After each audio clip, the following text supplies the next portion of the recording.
प्रिय छात्रों, हिंदी क्लास में आपका स्वागत है। देखिए, हम लोगों ने कल देखा था हिंदी साहित्य के विकास में कि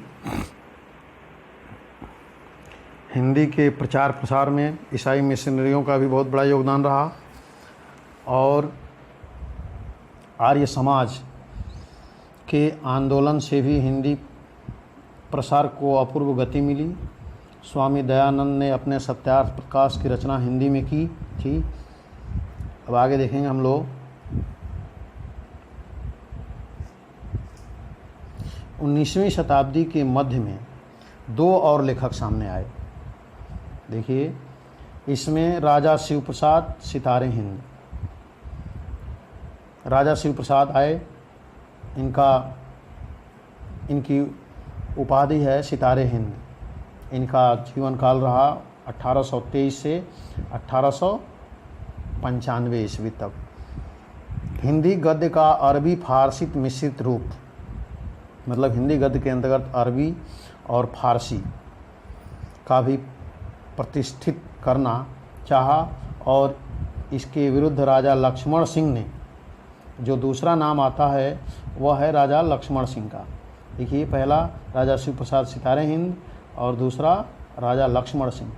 इनका जो पीरियड रहा है कार्यकाल, जिसमें 1826 से लेकर के और 1896 ईस्वी के, तो राजा लक्ष्मण सिंह जो है वह विशुद्ध संस्कृत गर्भित हिंदी गद्य को प्रश्रय दिया। उन्होंने उर्दू, अंग्रेजी के दैनिक व्यवहार में प्रचलित शब्दों तक को अपनी भाषा से दूर रखा। इसके अतिरिक्त आगरा की बोली का प्रभाव भी उनकी भाषा पर कम नहीं था। इसी समय देश का शिक्षित वर्ग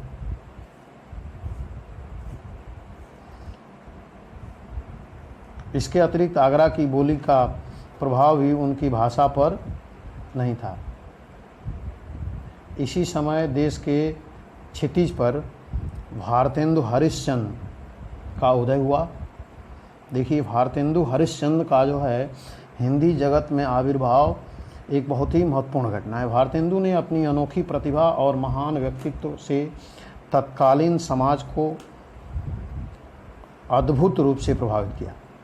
उन्होंने पूर्ववर्ती लेखकों की एकांगिता, भाषा संबंधी दोषों से बचते हुए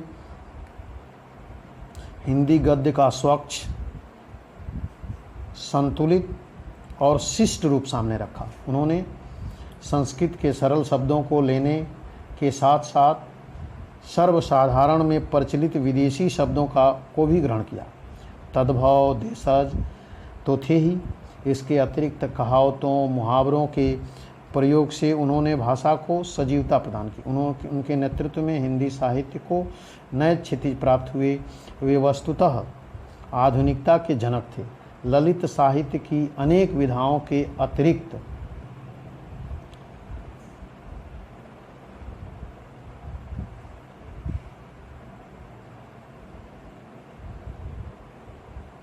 कहावतों, मुहावरों के प्रयोग से उन्होंने भाषा को सजीवता प्रदान की।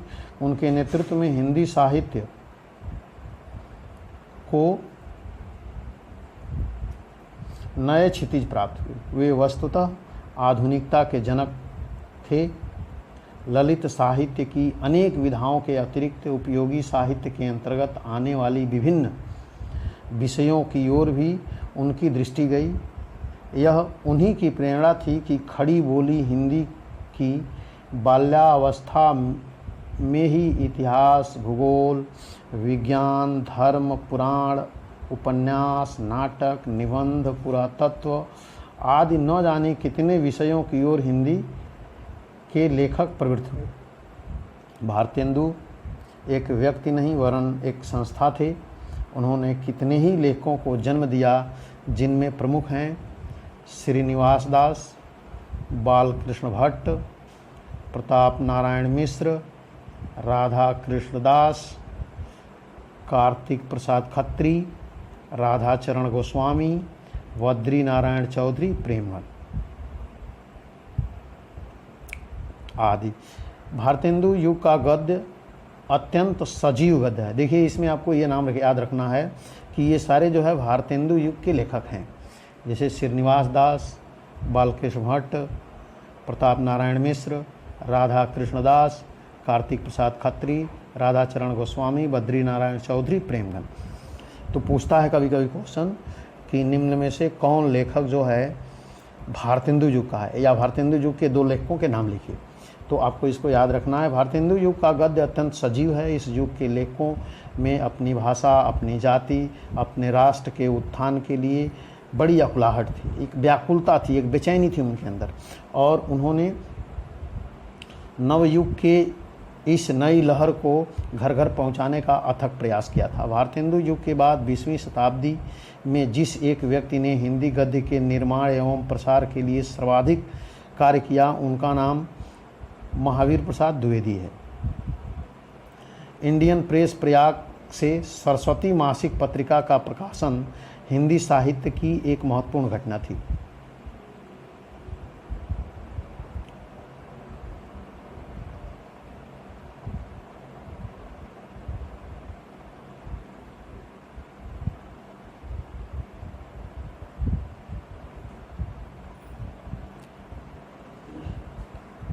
आचार्य महावीर प्रसाद द्विवेदी इसके यशस्वी संपादक थे। इस पत्रिका के माध्यम से द्विवेदी जी ने भाषा के परिमार्जन का अभूतपूर्व कार्य किया। परिमार्जन मतलब भाषा को शुद्ध करने का कार्य उन्होंने किया।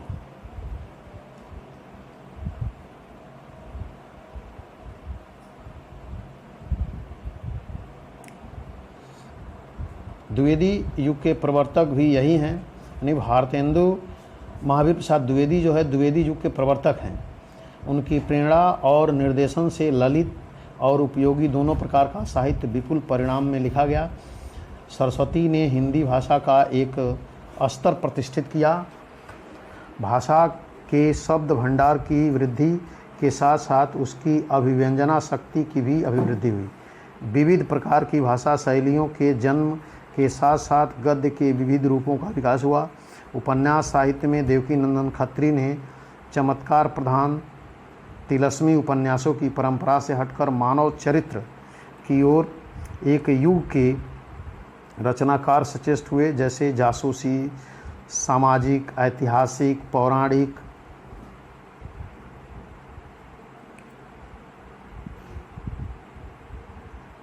चरित्र प्रधान, भाव प्रधान सभी प्रकार के उपन्यास युग में लिखे गए।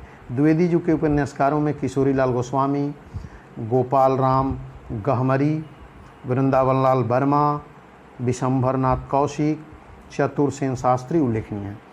कहानी का तो जन्म ही सरस्वती से हुआ। पहले अंग्रेजी और संस्कृत साहित्य की प्रसिद्ध कृतियों के कहानी के रूपांतरण सरस्वती में प्रकाशित हुए। इसके बाद हिंदी की मौलिक कहानी ने जन्म लिया और धीरे धीरे घटना प्रधान, चरित्र प्रधान, वातावरण प्रधान, भावना प्रधान कहानियाँ प्रकाश में आईं। प्रसाद, कौशिक, चंद्र शर्मा गुलेरी और सुदर्शन इस युग के प्रतिनिधि कहानीकार हैं। द्विवेदी युग में द्विवेदी जी के अतिरिक्त माधव मिश्र, गोविंद्र नारायण मिश्र, पदम सिंह शर्मा, सरदार पूर्ण सिंह, श्याम सुंदर दास, मिश्र बंधु, लाला भगवान दीन, पदुमलाल, पुन्नालाल बख्शी आदि लेखकों ने योगदान दिया। पत्र पत्रिकाओं में सरस्वती ने के अतिरिक्त नागरी प्रचारणी पत्रिका, इंदु, माधुरी, मर्यादा, सुधा, जागरण, हंस, प्रभा, करमवीर, विशाल भारत आदि ने हिंदी साहित्य में सर्वोन्मुखी विकास में बहुत बड़ी भूमिका प्रस्तुत की। अब इसके बाद हम आते हैं शुक्ल युग यानी छायावादी युग पर। तो यहाँ तक आप लोगों को जो है हिंदी साहित्य के विकास, गद्य के विकास में ये आपको ध्यान से देखना है और एक आपको नोट्स बना लेना है। इसमें जो चीज़ें आपको बताई गई है इसको बार बार आप जो है पढ़िए। और आगे के क्लास में हम लोग कल जो है चर्चा करेंगे शुक्ल युग की।